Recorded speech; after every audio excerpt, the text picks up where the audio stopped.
Ya,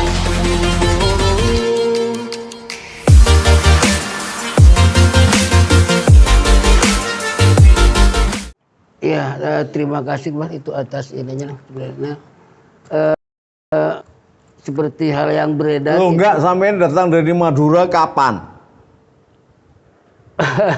sudah lama di Jakarta, tapi belum dapat murogoman seperti Habib itu yang bisa ngambil jutaan Ya udah juta bersama itu. saya ya, Iya. bantuin.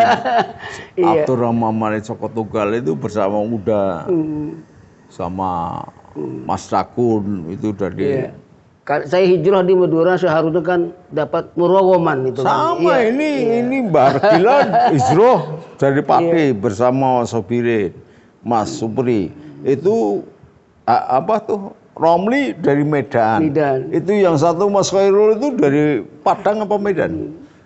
Ini Mas Dakun ini mau dalang di Caruban sana nggak laku, kesini akhirnya pindah jadi santri Soko Tunggal.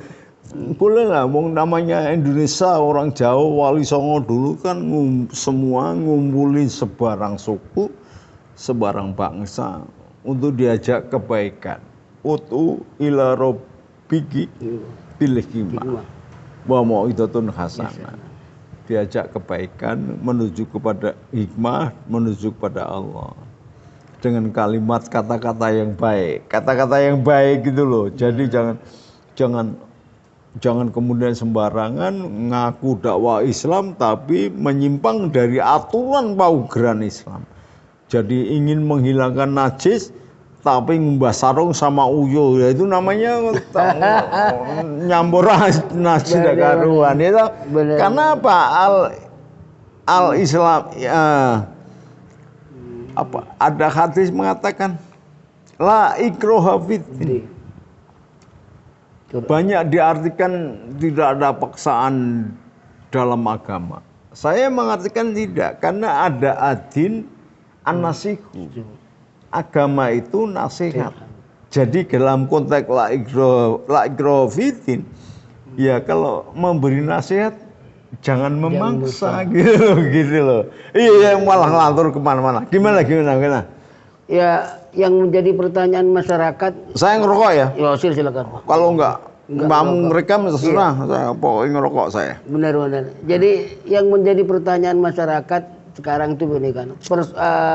Yang dipertanyakan ada peran sosial, politik, ekonomi, masalah kelompok-kelompok tertentu, terutama habaib. Ya misalnya habaib ini sebagai pendakwah, itu kan. Tetapi ya track recordnya seperti itu dan tidak pernah ada Habib, belum ada Habib yang punya pesantren besar seperti orang-orang Kiai NU. Nah, kan seperti itu. Dalam konteks kenegaraan itu kan malah sering masih nyerempet kepada misakon golido, ideologi yang sudah yang sudah disepakati kan seperti itu. Ini yang menjadi ini. Lalu siapa yang harus bersikap ini, kalau tidak ini kan menjadi takut menjadi benalu bagi masyarakat gitu loh. Begini loh Kiai. Jadi ini salahnya orang-orang kita sendiri. Para tokoh itu sukanya bermain aman. Kalau dalam bahasa manajemen konflik ini namanya avoidance. Ya, menglari dari persoalan atau dalam tanda petik kuda lari lah, pengecut. Betul. Nggak mau konfrontasi sehingga tuntas. Apa sih yang dihadapi? Apa sih persoalannya? Ini nggak mau karena takut dia sebagai politisi, takut karena dia sebagai antek pemerintah, takut sebagai antek yang mengganggu pemerintah. Jadi antek-antek ini yang bikin keruh. Baik anteknya pemerintah maupun antek yang punya pemerintah. Itu bikin keruh persoalan. Karena senantiasa menambah-nambahi. Jadi ibarat kata, kalau Kiai saat titipi wasiat, bukannya tambah kurang, tapi tambah panjang. Ya kan? Ya. Tapi kalau saya titipi duit, bukannya tambah banyak, tambah kurang. Nah, itu bedanya. Ya, maka kalau sudah begini harusnya Di Indonesia kan banyak lembaga-lembaga agama. Kenapa sih ini tidak geger ketika PB Muhammadiyah atau apa namanya terhadap persoalan Habib? Karena Muhammadiyah nggak percaya Habib dari awalnya, gitu loh. Benar. Nah sementara GNU ketika prosesnya belajar dan mengajar, ketika Mbah Khalil kemudian menjadi gurunya orang Arab sak donya di Mekah, tapi semulanya ditampung oleh kelompok sesai yang ada di sana, gitu loh. Persoalan utang budi ini jadi kemudian ngobrol-ngobrol. Jadi kiai-kiai kita, seseh kita yang di Indonesia ini menjadi gurunya tidak hanya Habib. Habib itu adalah orang Yaman, punya kelompok sendiri yang mengatasnamakan Habib, tapi tidak keturunan Nabi. Jadi Habib itu harus dipisahkan dengan keturunan Nabi. Dia ada kelompok kayak orang Sumatera gitu, membuat kelompok namanya Batak. Maka Batak itu ada yang Manurung, ada Sidabutar, ada Siregar, ada apa gitu. Tapi bukan mengatakan Habib itu keturunan Nabi. Tidak ada. Belum ada penelitian yang mengatakan begitu. Bahkan sekarang sudah ada 180 orang yang katanya Habib itu melakukan tes DNA dan ternyata dia keturunan orang Arab pun tidak. Lebih banyak keturunan Yahudi kelas NDN, Eropa, dan keturunan India. Bahkan yang sudah terkenal artis, yang terkenal anak Habib yang ilmuwan dan ulama, ahli tafsir, Quraisyab itu ternyata genetika Arabnya ya 3% atau 4%. Lebih kepada Eropa dan Hindustan. Gitu loh.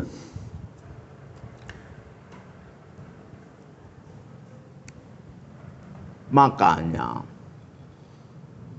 kalau kita melihat persoalan itu dengan benar, mari sebelum usut benar dan melahirkan efek yang lebih parah lagi terhadap bangsa ini, mari kita melihat amanat penderitaan rakyat yang meletakkan cita-cita setinggi langitnya adalah pada sila kelima, keadilan sosial bagi seluruh rakyat Indonesia.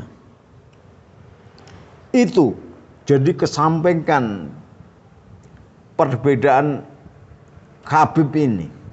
Yang Habibnya juga sama, harus kalau dia jadi imigran yang baik, dia harusnya membantu tercapainya kemerdekaan Indonesia ini dengan merem emosi dan godopnya, bukan malah memaki-maki dan yang lain-lain, dan senantiasa menjadikan polusi ruang media ini demikian parahnya. Ini sudah politik sekali, polusi sekali. Jadi semakin membuat kacau, sementara mereka banyak muhibin juga. Nah muhibinnya ini rata-rata tidak tahu sejarah, tidak mau melihat sejarah, dan tidak mau mengerti pengetahuan. Ya kalau kesehatan itu dengan pengetahuan sama. Orang dulu ketika Dr. Ibnu Battuta menemukan ilmu kesehatan harus membedah ini, orang geger, orang Islam geger, orang ini geger. Tapi ini pengetahuan. Masa jasad dibedah-bedah di ini. Sama, sekarang orang dikagetkan bahwa di luar negeri semua sudah menggunakan genetika. Ini untuk melihat kemurnian supaya tidak terjadi zaman Nabi Sulaiman. Kalau Nabi Sulaiman masih gampang.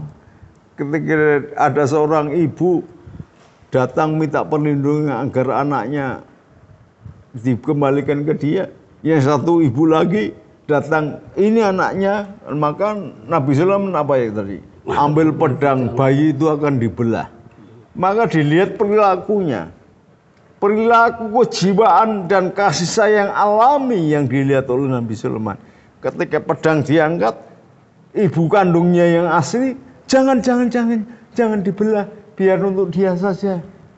Maka Nabi Sulaiman mengambil keputusan, ibu yang asli adalah yang ini. Gitu kan? Nah sekarang ini, zaman sudah Amerika semuanya, Cina sudah sampai ke langit, sampai ke Mars, sampai ke mana-mana. Kita masih rebutan nasab. Kita masih membicarakan syariat.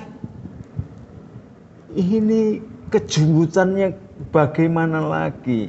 Kita memasuki kawasan jahiliyah lagi. Ciri-ciri jahiliyah adalah membangga-banggakan ini bapakku, ini nasabku, ini sukuku, ini keturunanku. Itu dilarang keras oleh Nabi. Makanya Nabi ketika ada datang seorang sahabat, ya Nabi ajarkan aku tentang nasab. Jawaban Nabi kan, untuk apa? Nggak ada gunanya itu. Ya, nggak ada gunanya. Nah,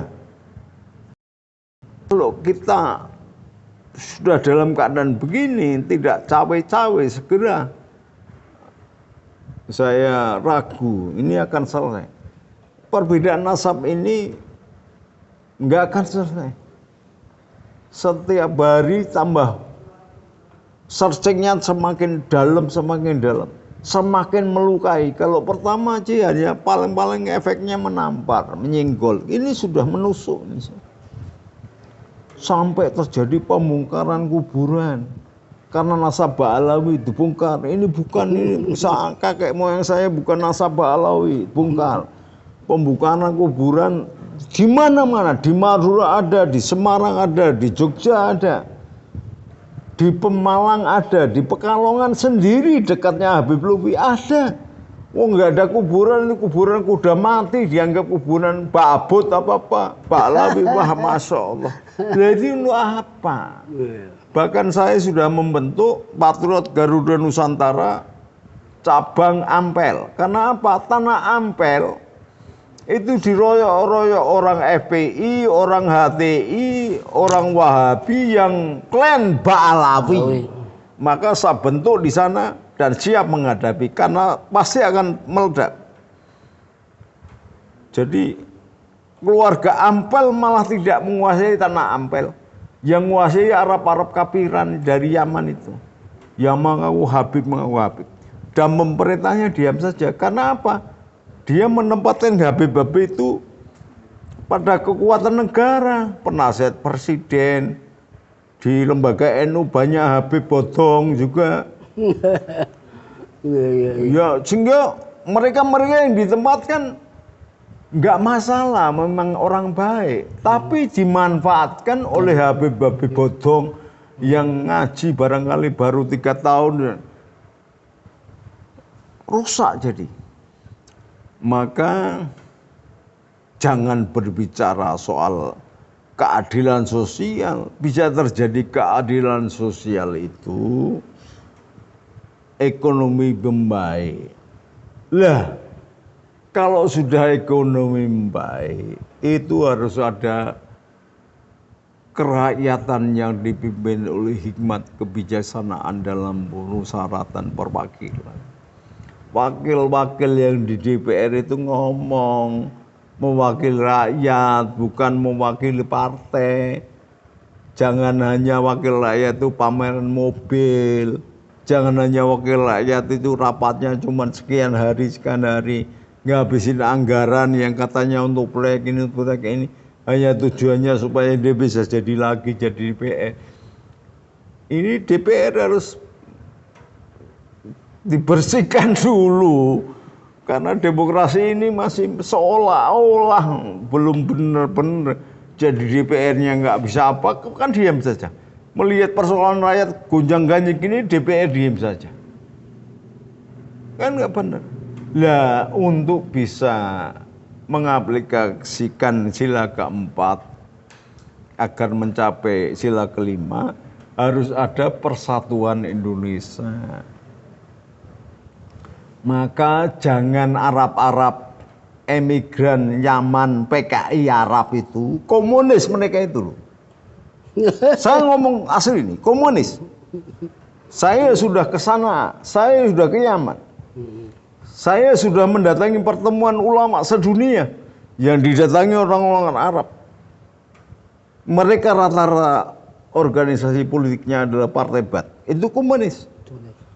Bahkan Anda kan nggak tahu bahwa Yasir Arafat itu komunis alias PKI, PKI Arab maksudnya, PKA lah, bukan PKI, PKI Arab. Satu lagi Pak, ada ini Pak. Nah, dan itu harus ada persatuan Indonesia. Artinya mbok sudah, apa kalian ini tidak bisa hidup? Apa kalian ini tidak bisa dihargai? Apa kalian takut kehormatannya hilang? Kalau tidak dianggap sebagai keluarga Nabi. Mbok gentle, saya orang Jawa, saya bilang orang Jawa nggak keturunan Nabi, nggak keturunan Nabi. Tapi saya masih bangga, saya keturunan Nabi. Adam, ya. Semua kan anaknya Adam. Kenapa ribut? Membeda-bedakan kasta. Kelas itu Allah yang ngasih, bukan kita kemudian mengkelaskan para nabi. Kurang ajar itu. Nggak bisa. Kelas itu Allah sendiri yang membaginya. Lah, saya keturunan nabi. Semua orang keturunan nabi. Mbok sudah. Iya, saya menarik. Kalau belum saya tes DNA, saya tidak berani lagi mengklaim sebagai keturunan Nabi. Tetapi saya tetap berdakwah di bidang agama. Karena saya punya keilmuan tentang agama.